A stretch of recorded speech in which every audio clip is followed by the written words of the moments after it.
Hello and welcome back प्यारे साथियों। एक बार फिर से आप सभी का स्वागत है स्टडी हाउस के इस यूट्यूब परिवार में। तो विद्यार्थीगण, आज जो हम लोग चर्चा करने जा रहे हैं वह यूनानियों का आक्रमण है ना। वह यूनानियों का आक्रमण से करने जा रहे हैं, जो कि टॉप वन लाइनर क्वेश्चन होगा, उसे हम समझेंगे आज। यूनानियों के आक्रमण से जितने भी हमारे परीक्षा के दृष्टिकोण से महत्वपूर्ण क्वेश्चन होंगे विद्यार्थीगण, उन्हें आज हम समझने का प्रयास करेंगे और बारी बारी से देखेंगे। ठीक है, तो बिना देर के चलिए बढ़ते हैं हम अपने क्वेश्चंस की ओर। ठीक है, तो आइए आगे अपने स्लाइड की ओर विद्यार्थीगण। तो देखते हैं बारी बारी से एक एक क्वेश्चन करके, है ना। तो पहला सवाल है कि सिकंदर के हमले के समय उत्तर भारत पर शासन था, किस वंश का था शासन था विद्यार्थीगण। तो इसका उत्तर जो होगा नंद वंश होगा। ठीक है, कौन सा वंश? नंद वंश। अगला है विद्यार्थीगण कि मगध का राजा जो सिकंदर महान के समकालीन था वह घनानंद था। ठीक है, सिकंदर महान के समकालीन का अर्थ हुआ प्यारे विद्यार्थियों कि मगध के वह राजा जो सिकंदर के समय, जब सिकंदर हिंदुस्तान पर आक्रमण किया था तो उसी समय जो कि भारत में शासन कर रहा था वह घनानंद था। ठीक है, आगे बढ़ते हैं। अगला लाइन है विद्यार्थीगण कि सिकंदर भारत में कितने समय रहा, है ना, कितने समय रहा।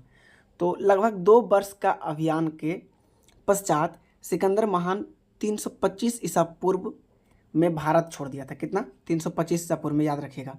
ठीक है, अगला लाइन है कि युद्ध भूमि में बड़ी संख्या में सैनिकों के मारे जाने अथवा आहत हो जाने के बाद जिस भारतीय गण अथवा राज्य ने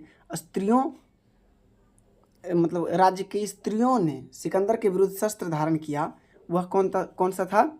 मशक था। ठीक है, मशक गण के जो लोग थे वह जब सिकंदर से उसकी सेना जब पराजित होने लगी, जब हारने लगी, तो उस राज्य के स्त्रियों ने कमान संभाला और स्त्रियों ने भी इस युद्ध में हिस्सा लिया और सिकंदर के सेना के साथ जो है लड़ाई किया था, युद्ध किया था। ठीक है, आशा है प्यारे विद्यार्थियों की इतना तक क्लियर हुआ होगा। अगर क्लियर हुआ हो तो हम आगे बढ़ते हैं अगली स्लाइड की ओर। अगला लाइन है विद्यार्थीगण कि भारत में सिकंदर की सफलता के कारण, ठीक है, तो उस समय भारत में कोई केंद्रीय सत्ता नहीं थी। ठीक है, केंद्रीय सत्ता नहीं थी। उसकी फौज जो थी बेहतर थी, है ना। हिंदुस्तान में जितने भी छोटे मोटे राजा मतलब थे, राजा हुआ करते थे, उससे बेहतर उसकी सेना थी। किसकी? सिकंदर की। ठीक है, और उसे देशद्रोहियों शासकों का भी सहायता मिला था। ठीक है, अब समझते हैं इस चीज़ को कि सिकंदर जब भारत में आक्रमण किया था तो उसका सफलता का क्या राज था। तो पहला कारण जो था वह केंद्रीय सत्ता नहीं था। केंद्रीय सत्ता का अर्थ है दोस्तों कि मतलब एक महत्वपूर्ण कोई राजा नहीं था। अपने अपने प्रांत के, हर एक प्रांत के अलग अलग राजा हुआ करता था। ठीक है, पहला वजह ये था। और दूसरी वजह थी कि सिकंदर की फौज जो है वह बहुत बेहतरीन थी। सिकंदर की फौज जो है बहुत बेहतरीन मतलब थी उस समय में। ठीक है, और तीसरा और सबसे बड़ी वजह जो थी वह देशद्रोही शासकों का सहायता। जैसे हिंदुस्तान के ही कुछ शासक जो है सिकंदर से मिलके और हिंदुस्तान के राजाओं को मतलब हराना चाहते थे। तो तीसरी और सबसे बड़ी वजह ये बनी थी सिकंदर की सफलता के कारण। ठीक है, आगे बढ़ते हैं।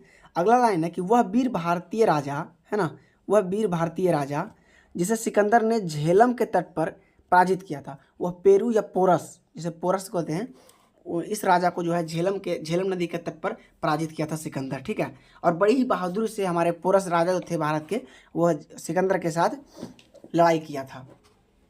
अगला लाइन है प्यारे विद्यार्थियों कि सिकंदर के साथ भारत नहीं आया था। यानी कि सिकंदर के साथ जो उसके सेना में से कौन से सेनापति थे जो, या कौन से विद्वान थे जो सिकंदर के साथ भारत नहीं आया था। तो उसका सही उत्तर जो होगा डाइमेकस होगा। क्या होगा? डाइमेकस जो है सिकंदर के साथ भारत नहीं आया था। याद रखिएगा, VVI प्रश्न है ये। अगला लाइन है कि सिकंदर का जन्म, है ना, सिकंदर का जन्म 356 ईसा पूर्व में हुआ था प्यारे विद्यार्थियों। ठीक है, कब हुआ था? 356 ईसा पूर्व में हुआ था। और इसके पिता का नाम जो है फिलिप द्वितीय था। पिता कौन थे इनके? फिलिप द्वितीय। और यह क्या मतलब मैकदूनिया के राजा थे। किसका राजा? मकदूनिया के राजा, बहुत ही इंपॉर्टेंट लाइन है ये सारे, याद रखिएगा कि सिकंदर का जन्म जो हुआ था वह 356 ईसा पूर्व में हुआ था, ठीक है। इसके पिता का नाम जो है फिलिप द्वितीय था, क्या था, फिलिप द्वितीय, और यह मकदूनिया के राजा थे। किसके राजा, मकदूनिया के राजा हुआ करते थे, ठीक है। ये 3 लाइन है प्यारे साथियों, बहुत इंपॉर्टेंट लाइन है, आप इन्हें याद रखिएगा, ठीक है। आगे बढ़ते हैं अगली स्लाइड की ओर। तो अगले स्लाइड में हमारे देखते हैं कि सिकंदर का गुरु है ना, सिकंदर का जो गुरु थे, सिकंदर का गुरु, अब सिकंदर के गुरु कौन कौन थे उन्हें हम देखते हैं, ठीक है। तो सिकंदर अरस्तु है ना, सिकंदर के गुरु कौन थे, अरस्तु, ठीक है। और अरस्तु का भी गुरु जो थे वह प्लेटो थे, कौन थे, प्लेटो, याद रखिएगा, ठीक है। और तथा प्लेटो का गुरु कौन थे, सुकरात थे। अब यहाँ से 3 सवाल हमारे क्लियर होते हैं प्यारे विद्यार्थीगण, कि सिकंदर का गुरु जो थे वह तो अरस्तु थे, और अरस्तु का भी गुरु प्लेटो थे, है ना। सिकंदर का गुरु अरस्तु, अरस्तु का भी गुरु प्लेटो, और प्लेटो का भी गुरु जो थे वह सुकरात थे। ये तीनों ही VVI अपने आप में एक महत्वपूर्ण सवाल है, ये VVI सवाल है, ठीक है।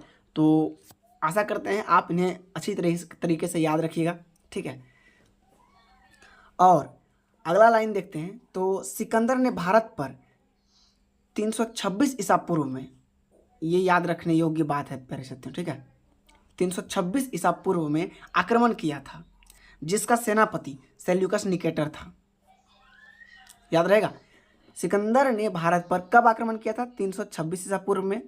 आक्रमण के समय उसके सेनापति कौन थे, सेल्यूकस निकेटर, ठीक है। ये भी एक इम्पॉर्टेंट सवाल है, आप इन्हें याद रखिएगा, है ना। आगे बढ़ते हैं अगली लाइन की ओर। अगला लाइन है कि सिकंदर की सेना ने किस नदी को पार करने से मना कर दिया था, है ना। तो ब्यास नदी, कौन सी नदी, ब्यास नदी को सिकंदर की सेना जब भारत आए थे तो ब्यास नदी को पार करके जो है भारत में प्रवेश करने के लिए सिकंदर की सेना मना कर दिया था, ठीक है।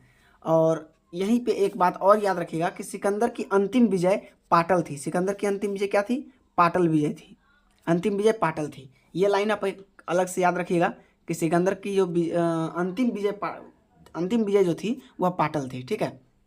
और सिकंदर की सेना किस नदी को पार करने से मना किए थे, तो ब्यास नदी, है ना, ब्यास नदी। अगला लाइन है कि सिकंदर 325 ईसा पूर्व में भारत से लौटा, है ना, लौटा। वह भारतीय दार्शनिक को, मतलब वह किस भारतीय दार्शनिक को अपने साथ ले गया, तो ये जो है भारत से जो एक दार्शनिक को ले गए थे, कालानास, है ना, कालानास नाम का एक दार्शनिक था, भारतीय दार्शनिक था, भारतीय लोग थे, भारतीय दार्शनिक, जिन्हें वह अपने साथ ले गए थे, है ना। सिकंदर अपने साथ ले गए थे 325 ईसा पूर्व, है ना, याद रखिएगा। 325 ईसा पूर्व में जब लौटे थे भारत से, जब सिकंदर वापस लौटे थे तो उसने जो है कालानास को अपने साथ ले गया था, ठीक है। प्यारे विद्यार्थियों, आज के लिए बस इतना ही, है ना। आशा करते हैं कि यह वीडियो आपको पसंद आया होगा। अगर यह वीडियो आपको पसंद आया है तो प्यारे साथियों लाइक ज़रूर करके जाएं, ठीक है। और अपने मित्र, भाई, बंधु, सखा से इस वीडियो को शेयर कर दें ताकि उनको भी फ़ायदा हो जाए, है ना। और आपके 1 दिवसीय एग्ज़ाम में अगर यूनानी आक्रमण से पूछे जाते हैं तो इन्हीं सब में से सवाल होंगे, क्योंकि प्यारे विद्यार्थियों ये सारे के सारे जो हमने वन लाइनर कराया है ये कहीं ना कहीं किसी न किसी एग्ज़ाम में पूछा गया क्वेश्चन है ना। ये किसी न किसी एग्ज़ाम में पूछा गया सवाल है विद्यार्थीगण, जो कि हमने वन लाइनर के माध्यम से आपको समझाया, ठीक है। आशा करते हैं कि यह वीडियो आपको पसंद आया होगा। अगर पसंद आया है तो आप हमारे चैनल से जुड़ सकते हैं और इसी तरह के नए नए टॉपिक पर कंटेंट पाने के लिए हमारे चैनल को सब्सक्राइब कर लें, ताकि सबसे पहले नोटिफिकेशन आप तक पहुंच सके, है ना, सबसे पहले नोटिफिकेशन आप तक पहुंच सके।